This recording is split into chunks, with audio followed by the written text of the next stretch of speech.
Welcome, everyone, to the December Government Affairs Connection. We are so pleased to host this morning David Owen, President and Chief Lobbyist for the South Dakota Chamber of Commerce and Industry. David has extensive experience working with the South Dakota Legislature on a wide spectrum of issues, many related to promoting and protecting the South Dakota business community. For those of you who have been around a while, you are familiar with David's annual pre-legislative session tour. Prior to the start of each session, he meets with the local chambers and business communities to give an overview of what to expect in the months to come. We're so grateful to have David online today, and we encourage everyone to take the opportunity to ask the questions on your mind relating to the South Dakota Legislature. If you have any questions throughout the presentation today, please submit your question in the Q&A box at the bottom of your screen. With that, we'll turn it over to you, David. Thank you. I miss coming to Rapid because I grew up there. It's my hometown, and I just like standing anywhere in that town and just looking around. Brings back great kind of feelings. Even though I have years of experience with the legislature, I got to give a caveat. That doesn't mean anything we're going to talk about is going to make sense. It has its own logic and response to its own stimulus. This is about half election analysis. We'll look at the ballot measures. We'll look at the statewide races. Absentee vote. Then we'll look at what the legislature is, the composition of the legislature, and then a handful of issues. At the end of each of those, I'll stop and see if you have questions, and if they're in the text box, someone's going to have to read them to me because I tried to read them myself, and I do know how to read because I was taught in Rapid City School District, but I can't see those letters. Let's start. Statewide voter turnout was 73.88%. I learned with my education in Rapid City how to round up, and that's 74%. And the rest of the rounding up I've done in my life is just gaining weight. Really strong voter turnout. Our voter turnout is always higher in presidential election years, which this was. I keep using this slide every election, and I just leave it there because I want something to look exciting in this slide. So we're at the peak already. You see the 74%. That was the statewide issues on the ballot. I'm going to click this slide quickly. You see absentee votes at 51. I have more detail on that. This slide is more instructive and will show you voter participation by rank order. Most people voted for president. That makes sense, 422,000. You can see the numbers. Trump took 62% of those. U.S. Senate race with Senator Rounds reelected, 66%. And then the point I want to dwell on for a second is the three ballot measures. We have these debates with the folks inside the policy bubble about whether voters are tired and don't like ballot measures. And I've argued for 20 years. When you look at voter participation, ballot measures often, in fact, most of the time, have more voter participation than the constitutional offices, like treasurer, auditor. And that's the case this time. I am 26. Amendment A, both which dealt with marijuana, and we'll have that conversation ahead of us. Amendment B was sports wagering, Deadwood, and then PUC. I was getting ready to give our sole representative, Dustin Johnson, a load of garbage because he ran for the PUC twice. This time, the voter participation, he doesn't get as many people voting for him as a House member. And then I noticed he took 81% of the vote. So I know what his response will be. He'll just tell me to shut up. Let's look at absentee votes. This is a phenomenal record. 51% of the votes cast. in this election with a 74% overall turnover were cast as absentee. Now, that can happen in a number of ways. That includes everybody that voted before November 3rd. So if you asked for an absentee ballot and mailed it back, you're in that number. If you asked for an absentee ballot and took it back to the courthouse and dropped it off, you're in that number. Or if you showed up at your courthouse early, you're considered to have done absentee voting. In comparison, 2 years ago, the number was absentee was 26. The overall was 63. The last presidential election, 28% early, 69% overall. And then we use off-year elections to elect governor and those constitutional offices. So 2014 was about a 20%. I'm not sure if the number of absentee, I suspect it was driven by COVID more so than just excitement for the election, but this was a high turnout, enthusiastic vote. The national press always reminds everybody that President-elect Biden had the most votes in history. Very often they don't mention the number 2 votes in history was Donald Trump, who came in second in terms of the public vote. So it's a very significant election for turnout. Here's what we have for the 2021 legislature, which will also be the 2022 legislature. Senate, 32 Republicans, 3 Democrats. Last year it was 30-5. 21 of the 32 got reelected. They were in the Senate last year. They will be the next 2 years. 8 members were in the House last time and are crossing over to the Senate. That's a reelection in some sense. There are no former legislators returning to the Senate, and we have 6 people out of the 35 that will be doing their first experience with the legislature, which I labeled as rookies. I'm not real fond of that title either. I just can't find one better. House is 62 Republicans, 8 Democrats. Excuse me. There's a loss there. We'll talk about Democrat losses in a minute. 46 of the 105 reelected. 3 from the Senate last time, crossing over to the House. And that's a high number. That number is usually like 1. Once you've served in the Senate, half the number of people, and most people don't return to the House. 7 former legislators are returning.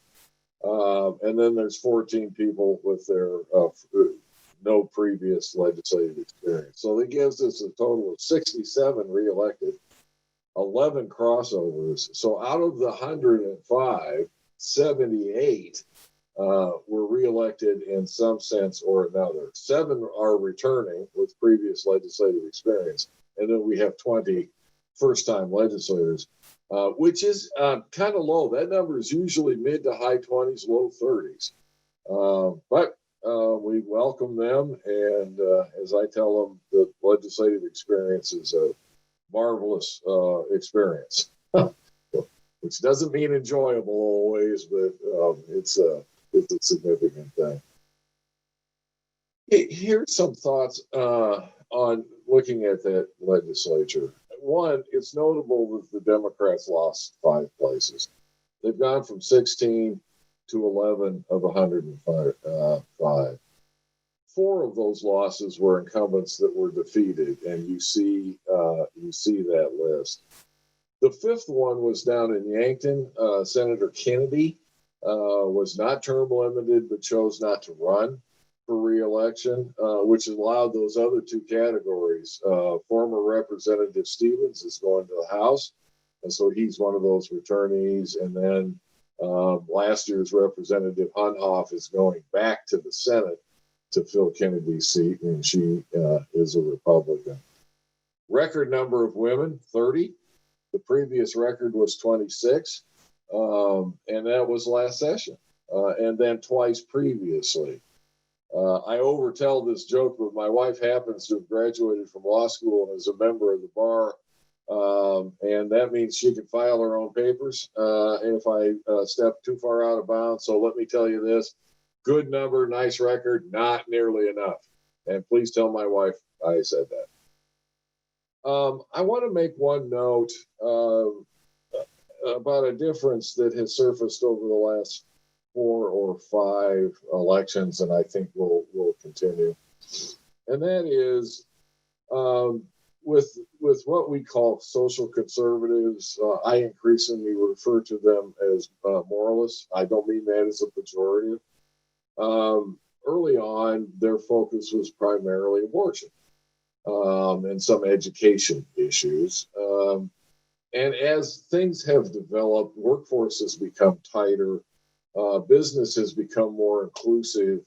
We hear from members, multinational, nationwide members, as well as larger employers in South Dakota, that it's really important in a workforce dynamic that we be inclusive, and they're becoming more critical of bills that seem to discriminate against entire classes of people. So as we have gone through issues aimed at same-sex relationships, bathroom use, transgender, last-time surrogacy, these are, if they're as they have been proposed, look more discriminatory than protective. And we're being told by the business community that's going to make South Dakota not as investment worthy as we have been. I suspect this dialogue will continue, given the nature of who got reelected and the positions they're in. Here's the Senate leadership. Lee Schoenbeck, Gary Kamak, Mike Dietrich, Assistant Majority Leader out of Rapid. Troy Heiner, Red Don Foster, and Reynold Nesba will share leadership responsibilities. And I don't say this out of disrespect, but heck, they could have those positions for 3 weeks apiece. And if it's Nesba's job as whip to keep track of the other two, that's a conversation in the hall. House leadership, Spencer Gosh moves from Speaker Pro Tem to Speaker. That's a traditional move. But there was a challenge in that spot this year. It was unsuccessful. John Hanson, Del Rapids, will be the next Speaker Pro Tem, and if he gets reelected in 2 years, you can expect him to serve 4 years from now as, or 3 years from now as Speaker. Minority Leader Jamie Smith, out of Sioux Falls, and Orrin Lesmeister, and you can see the Democrat leadership. Any questions on turnout, absentee, the makeup of the legislature? Let me pause before going through the ballot measures. Sorry, a friend just dropped off some fudge, so this presentation is going to get really short. Any questions to this point? Not yet. All right. If you're waiting for me to say something interesting to ask a question, that's unlikely. All right, ballot measures. Just a quick recap. Amendment A, we were intensively involved in this in a leadership role, and we lost. I'll talk more extensively about that. Amendment B, sports betting, and medical marijuana, huge vote, huge margin. We'll talk in detail about that. Let me talk a little bit about the campaign on A, and I have a whole section about where we are with marijuana, what's going to happen in the future. That's coming up. But to look at the vote, as I've been saying, we came in second, but we lost. Lawrence and Schiller deserves credit for guiding us or supporting us with a great campaign. We had a coalition of 25 groups. We had law enforcement working in parallel. because they wanted to oppose both medical and recreational. The same with the Doctors Medical Association. Our polling told us in June that medical had 75% support. So our strategic decision was to try to keep people from voting for putting pot in the Constitution and recreational marijuana by separating. You don't need A for medical. We came fairly close. This is either analysis or excuse making or as high a class whining and sniveling as I could do. We got outspent 5-1. An outfit known as New Approach out of Washington, D.C. Spent about 1.45 of that 1.6 million. They actually raised 200,000 from in-state. More than half of that came from 2 donors.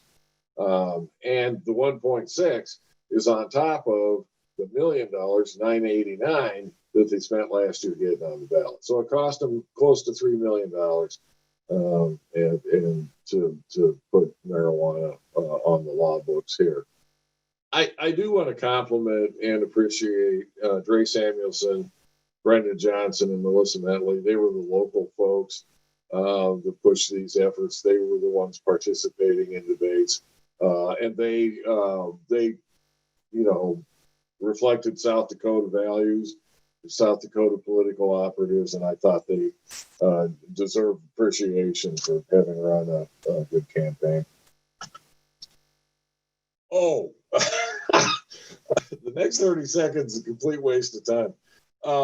When you do these campaigns, you start out with a logo and look, you do polling to get your sound bites. So this was our campaign look. If any of you seeing this presentation are seeing that look for the first time, that explains why we lost.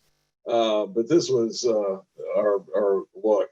There was one logo I loved above all others, but I knew we couldn't use, and that's this one. It's just too good, and it's ugly, and we didn't use it. But I was determined to show it somehow, and this is it. Anyway, that's the map of the Amendment A vote. Those voting yes, obviously in green. Those voting no in red. We won a significant number of counties, but we tended to win in counties where nobody lives. I think the only urban-centered places that people voted no was Mitchell and Huron. So it's at Davidson and Beetle counties. Other than that, the urban areas voted for recreational marijuana. And I'll talk about the lawsuit in a minute. I am 26, 70% of the vote. I would point out the number in parentheses is the margin by which it won. The margin in this case is larger than the votes against it. I'm going to show you the map for this vote. Keep in mind, geographically, we live in an area most often referred to as the High Plains. And that gives it more meaning than it would have otherwise. Medical marijuana only lost in 3 counties. It was significantly supported throughout the state. If you're wondering what those 3 counties were, Harding, Hawken, and Douglas. I listed the places where it won by more than 70% of the vote. Minnehaha County, 76, Pennington County, you all. And I never would have guessed that Sioux Falls would be more eager about recreational pot than Rapid City. Even after living here 20 years, I kind of understand that. In Brown Clay, the highest county vote was Ogallala, Lakota. Any questions, Anna, on this so far? Because I'm going to talk about pot and then a couple other issues. Yeah, there is a quick question. You had mentioned that there were 2 specifically large donors that supported local dollars for Amendment A. So can you walk through some of the support and opponents for Amendment A? No. Of the money they raised in South Dakota, 75,000 came from, and I'm going to screw this up. I think his name is Joshua Johnson. He owns a number of bars in Rapid City, and the other one was a lady none of us knew. Okay. She put in 50,000. Actually, 90+% of the money that ran both campaigns.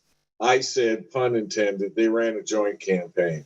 Most of that money came from that new approach out of Washington, D.C. And in fact, our goal of trying to separate that vote and point out that A was not medical. 2 weeks before, about a week and a half before the election, the Mason-Dixon polling firm for the Argus Leader and Kello News said support for A was down to 51%. So we had driven that from 62 to 51, basically. They shipped in 310,000 for the last week of the campaign. And just, by that time, we'd spent all of our money. Two other groups, and one of which I can't remember. There's also a group called the Marijuana Policy Project out of Massachusetts. They did 50,000 of in kind, and I think shipped in about an equal amount in money. But this was a victory by New Approach out of Washington. And the other kind of background piece, when they came into South Dakota, their goal was to see if they could get to a red state with the initiative process, and they only wanted recreational on the ballot. Melissa Bentley went to them and kind of said she'd make a huge issue out of they don't care about veterans and sick people. And so reluctantly, not intentionally, they put both of those on the ballot. And they fully expected medical might pass and recreational not to. So 1.6 million. Yeah. And then just one more clarifying question. I think you touched on it, but we do have a question about the joint campaign. So when you refer to the joint campaign, what are you referring to? The proponents ran, as you saw in their yard signs and their ads, they ran both of those together. They argued through the campaign that IM-26 was medical, but you needed Amendment A to protect IM-26 because the legislature had repealed IM-22, and so you needed a constitutional protection to keep the legislature from taking this away like they did before. I argued endlessly, and it was not one of our 3 points, so I didn't repeat it a whole lot, but their argument about IM-22 is flawed. But to use the other pun we had fun with, that's too far into the weeds for a campaign. But they very intentionally said 26 and A, you need them both if you want medical marijuana in South Dakota. And so our campaign tried to split those. The Medical Association and the cops tried to take both on, and it didn't work. Does that help? Yep, perfect. Thank you. And that's it for now. Well, let's talk about pot for a minute. Both of these, starting about 5 years ago, South Dakota changed when ballot measures become effective. Before, it was right after the votes are certified. That happens about a week after the election. It's important to note that when citizens pass laws through the initiative process, that's in effect a legislative act by the people, not the legislature.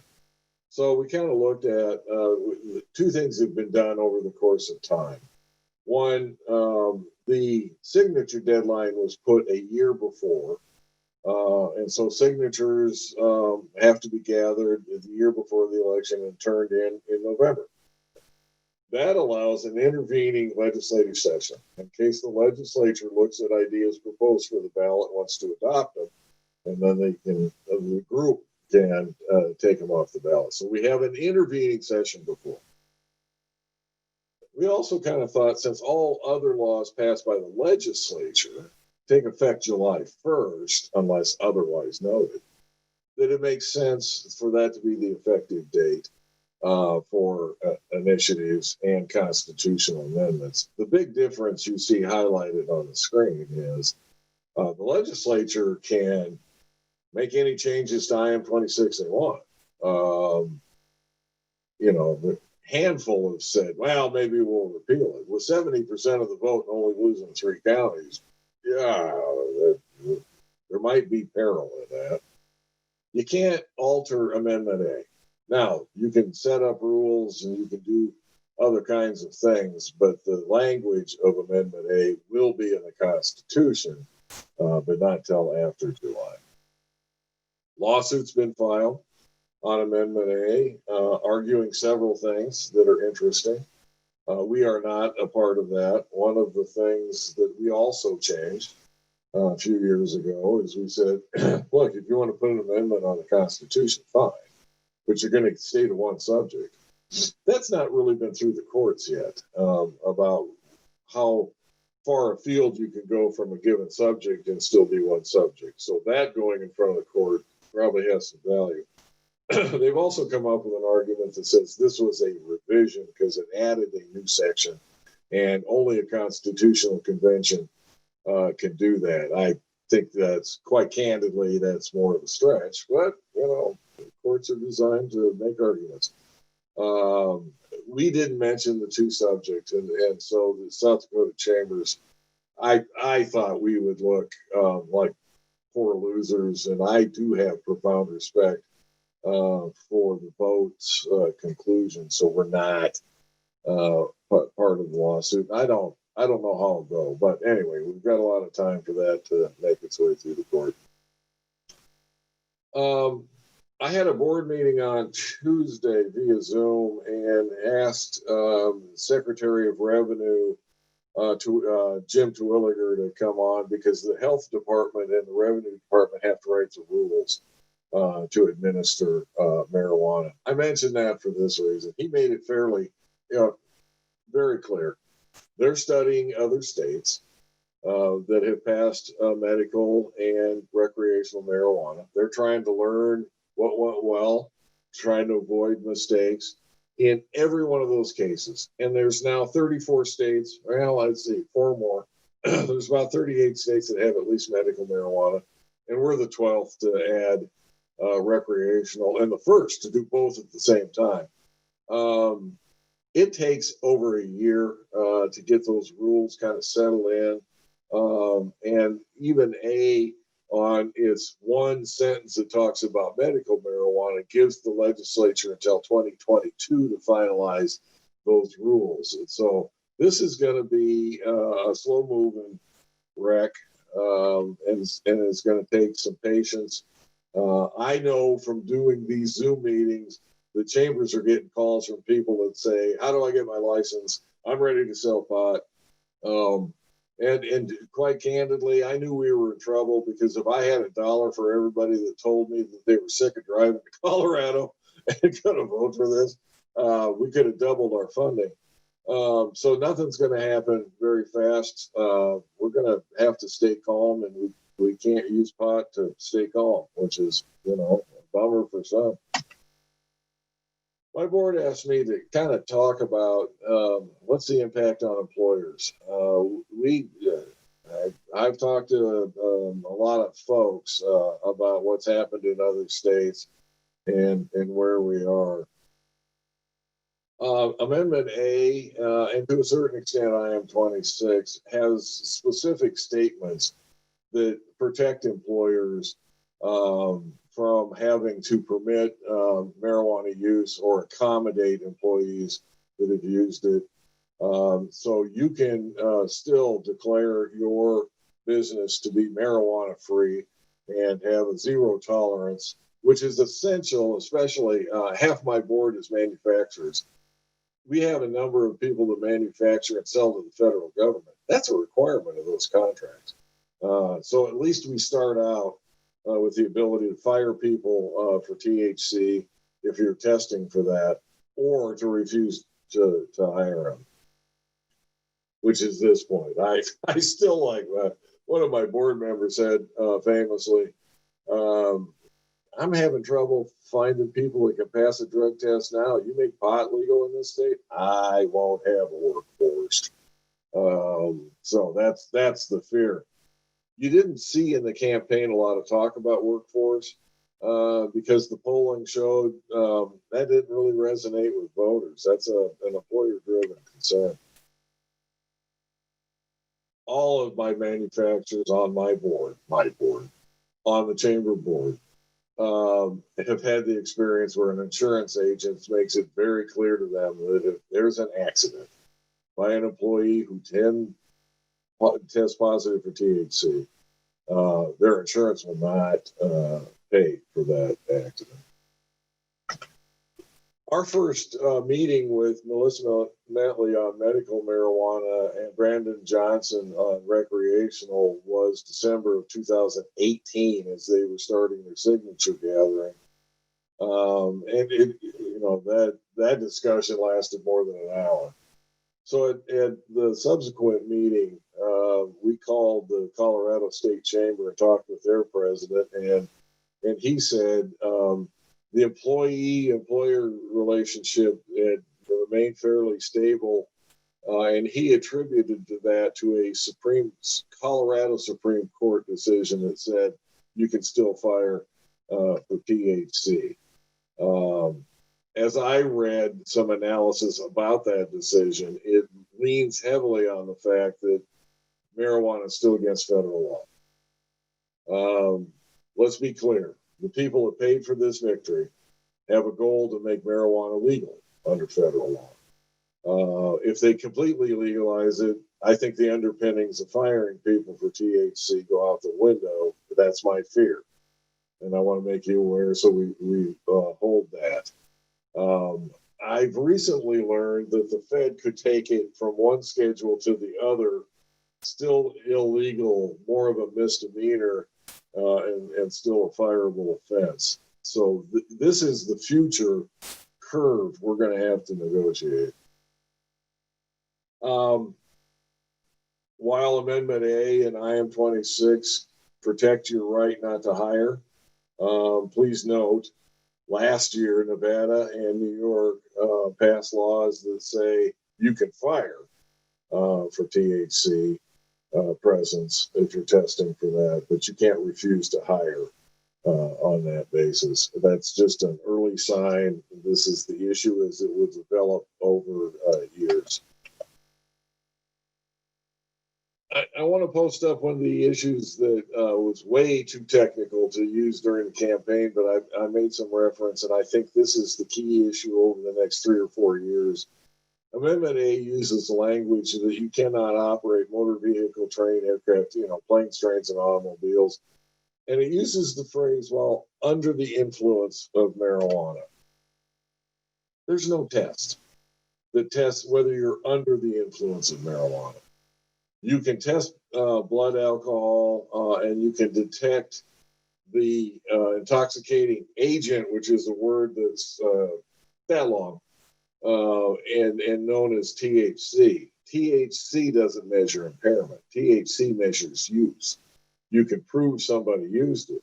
And I heard from a number of businesses in the Rapid City area that they have struggled with employees that hop across the border, spend the weekend in Colorado skiing, chewing on gummy bears, brownies, and bongs, come back, and a week later flunk a THC test where they're sober, they're not under the influence, but they've triggered the THC level. I also learned that there's a number of states that have tried to set like blood alcohol. This level of THC provides the assumption that you're under the influence, and at least 2 of those states have had their courts throw it out because you can't prove that connection like you can and has for a long time with blood alcohol. So we will see some discussions about testing for under the influence, which right now can't be done. Any questions about pot other than supply related questions? Yes, we do have two questions. One comes from Linda Lee, and she's asking, how does the Constitution one subject argument compare to the Supreme Court cases on one subject legislation? Okay, this is one of those cases where the person asking the question knows the answer and the guy that got the question doesn't. So I guess it's Linda Lee, who I have profound respect for and great affection for, knows the answer. I'll give you this as a speculation, which means I won't be invited to any leadership meetings or the governor's mansion. I don't think that's going to go very well. One subject has to have interrelationship, and I think they're going to draw a fairly broad circle when you put an amendment on. Because my study of the history of lawsuits, which is not extensive, but it tends to be the legislature that wants to restrict the use of initiative because they see it as an infringement on their control. The courts, I think, are more reasonable. And let me go to that other argument. What bothers me about the argument about the difference between a revision and an amendment is if you take their argument that they filed to its logical conclusion, I don't think you can. That strips the ability of the populace to even do an amendment by initiative, and I don't think that's the intent. Initiative, by the way, this is worth noting, initiative and referendum was not in the first Constitution. It was added, oddly enough, by the vote of the people, or ironically enough. So I'm not sure the history, but I do think it's not an evil thing that they're going to go find out, and we'll get a court articulation on that topic. We need it at some point. Did they get Linda Lee to at least nod her head, or? We'll see what comes through the chat. She might have a correction or clarification. As of now, you're clear. Yeah, don't hurt me. One more question, and this is, so when will the Supreme Court, the South Dakota Supreme Court, hear the lawsuit? And then does it go straight to them, or are there any steps in between? It's been filed with one of the I can't remember which circuit court, so right. It will go to a judge first. There's some wrangling that has to be done. Oddly enough, the governor has approved the suit's been filed by a couple public employees, and so at least one of those has public backing for paying for the lawsuit. The law requires the attorney general to defend it. Brendan Johnson rightly has looked and said, this attorney general isn't going to do much of a defense. So one of the first things that gets sorted out is new approach. Anyway, the ballot committee and Brendan Johnson himself will petition the court to be recognized as a party in the lawsuit that can offer defense.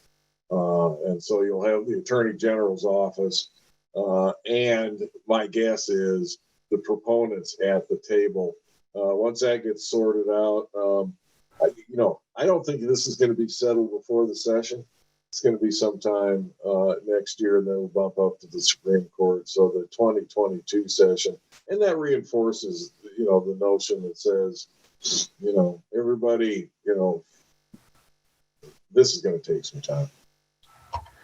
I have actually a personal question now that you've been talking. So the Attorney General's opinion that they draft for each of the ballot measures, wouldn't that have been a situation or an opportunity for something like the constitutionality of these ballot measures, for there to be hey, this may or may not be constitutional? I've watched over 20 years. There's a real challenge and problem with trying to get at the constitutionality of proposed measures that are on the ballot. You can't go to court because they're not law. And so we've asked this question. The courts and attorneys general have they're in a bind. So very commonly you will see the last phrase, and I think it was there on this one, this may be subject to a court challenge. That's the Attorney General's way of saying this may end up in court, but you can't take a measure to court to test the constitutionality if it's not law. And so you end up waiting for it to pass, then filing the lawsuit. Okay, makes sense. You're good to go. Okay. Makes sense is different than I like that answer. A couple issues that we're going to see coming up. Anna's been involved in some of the discussions. And by the way, let me thank the Rapid City Chamber and Elevate Rapid City for continuing to have a voice in the session full time. It's just so helpful when you're there, when rumors get started, knowing some of the back chat, what's really going on. To a large extent, it's like middle school playground. But if you're not by the jungle gym at the right time, you're just out of the loop. And Anna had a fabulous first session and is considered an essential part of deliberations. We're looking at pandemic liability. I don't know how much of a field there's going to be for class action suits or customers or employees suing. We have some concern. So we're trying to create a layer of protection that says if you did all the precautions, that's as much as you can do. And we're just going to not let people sue you unless you've done something kind of negligent and wrong. We don't really know if the trial lawyers are going to do a big fuss. There is a draft that has been submitted to LRC. It is based fairly primarily on a similar law in Iowa.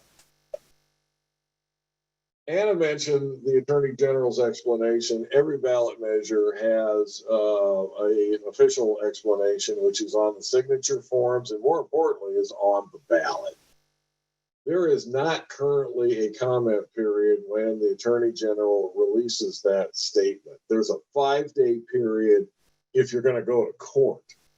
So starting way back when Marty Jackley was Attorney General, I started talking about creating a public comment period just to make the Attorney General's office suffer, because in reality, this is going to be the contending parties banging around about what's going to be on the ballot.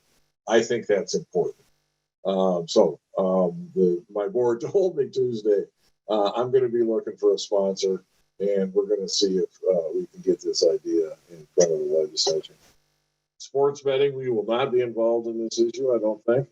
The very open question is the constitutional language just approved says what you're reading on the screen, wagering on sports events allowed in Deadwood.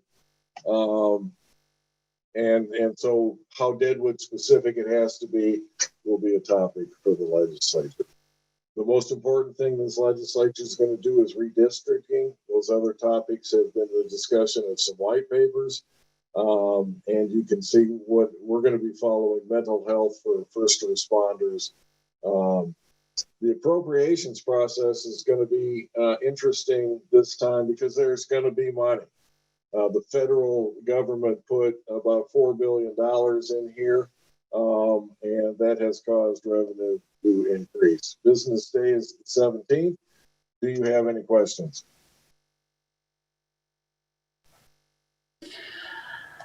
Yes, we have a couple other questions. So for Anna, one, I'm going to take a 1-minute break, and I'm sorry to do this right at this point, but something's happening in the hall, and I'll be right back. Chat among yourselves. all right, everyone. Well, for anyone that has potential questions about how session might look like going forward, a lot of that would have been determined or will be determined by the leadership that was elected within the legislative bodies. So more to come on that. People like me, others of you who might be on the call that might expect to go to session in a normal year to testify on certain bills that might be of interest of your organization. We'll see what happens. We still aren't quite sure whether or not committee briefings or committee meetings can happen via Zoom or over or over a virtual format. That could still happen. We aren't quite sure. So I know I'm staying alert to see if we get any press releases or anything coming through. Also on my calendar for next week is that there's a first interim rules committee meeting on Monday, and they're going to talk about the first draft of the rules that are coming through from the Department of Agriculture to determine how the medical marijuana, and I believe it's also Department of Revenue, but how the medical marijuana programs will be administered through the state. So it's kind of their first draft of how these are going to look, or at least how the rules are going to look. So that'll be on Monday. I know I'm tuning in. I believe it's in the afternoon. So if anyone's interested, start hearing how they're going to be sorting out the rules on the medical marijuana programs or the recreational marijuana programs. That'll be happening on Monday.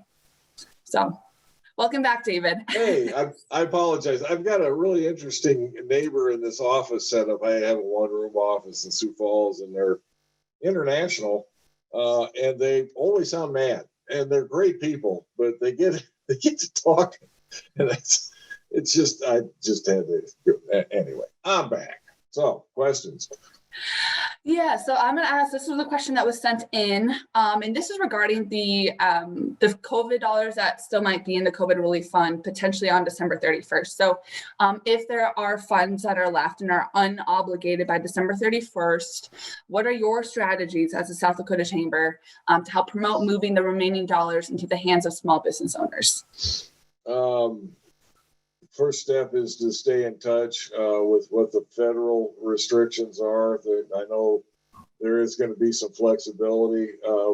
At my meeting on Tuesday, we had the state economist, Mark, and I can't think of his last name, went over some of this. We didn't talk about how much is available. One of the fascinating facts, and I should have his slide here. We got 3.8 billion shipped into the state. Our gross state product, the measurable wealth of our entire state, is $54 billion. That money from the federal transfer represents about 7% of our entire economy. We've been listening to our members, but we got to see if Washington makes any changes, what all is available. He also made it clear that some of the money that hasn't been spent has been obligated and is just going through the process. So I don't know how much redirection there can be. Would you recommend for any, maybe small business owners or industry people on the call right now, if they have concerns or ideas for how those monies can be spent, perhaps for their small business, or maybe some of the issues they're having with the application process for the grants, that they talk to their local legislator? Is that Absolutely. The best way for them to talk? Okay. Yeah, absolutely. And I know I've been impressed with the work Elevate's done to make sense of all of this. And in fact, most local chambers, because there are a direct connection there, have been more active than the South Dakota Chamber. We've kind of been at that policy level. And for the state programs, a lot of my membership doesn't qualify because they have sales above that cutoff level. We have a question that has come in from Kurt Pokart, who's our school board president for the Rapid City area schools. He is referring to the second to last slide that showed potential issues. One was GOAC. What did Mr. Owen mean by that?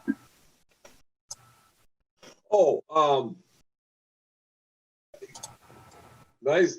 Thanks for asking a question. I always reveal this secret. When I was a freshman down at USD living in Julian Hall, which is generally regarded as kind of a landfill of residence halls, he was my first RA. So I'm used to him having some influence. And I admire your public service. Quite honestly, I was looking for issues to talk about going into the session, and I was having trouble finding a lot of specific ones. So that's a list of the interim committees that will report. And I just wanted to make a note about appropriations. And the Government Operations and Audit Committee is always one of the keys. They do a review even during the interim of government functions, departments. They're worth keeping an eye on. I don't have anything specific, Kurt, that I think's coming out of there.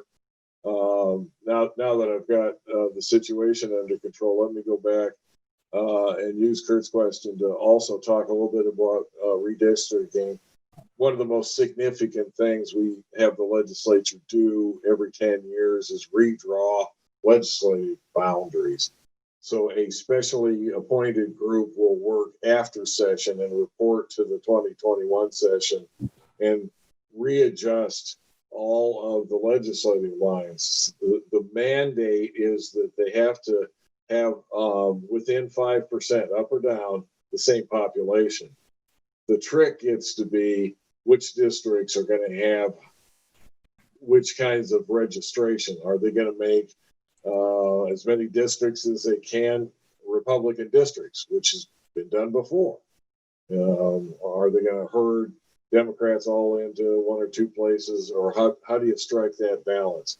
We've actually voted on whether that ought to be done by separate commission. It isn't in South Dakota. The legislature does it, but that report will be up next session. But following that process is key, because all legislative districts will be renumbered and redrawn. Anything else? Yep, there's another question. Okay. When it comes to working with sales tax exemptions for certain industries, how do you think the state should navigate the opportunity to remain competitive with other states while avoiding a slippery slope? Carefully. Okay. You see on that slide, the sales tax exemption, actually now, first of all, a confession. The people that like sitting around and talking about sales tax exemptions and the whole history of all of this kind of stuff would fit in a very small van. But if you're interested in this and you want a seat in the van, I think the best paper that's been written on this subject was just done by the Legislative Research Council as a white paper for the legislature, and is available on the LRC, or Legislative Research Council's website. It's a little tricky to find. It goes through the histories of what we exempt. We have a very broad sales tax. I know that there have been occasions when very large projects, we went through this with wind farms, we've gone through this with very large power plants, other kinds of things. What should we exempt and what shouldn't we? My guess is the legislature is very protective of not creating more exemptions because that decreases revenue.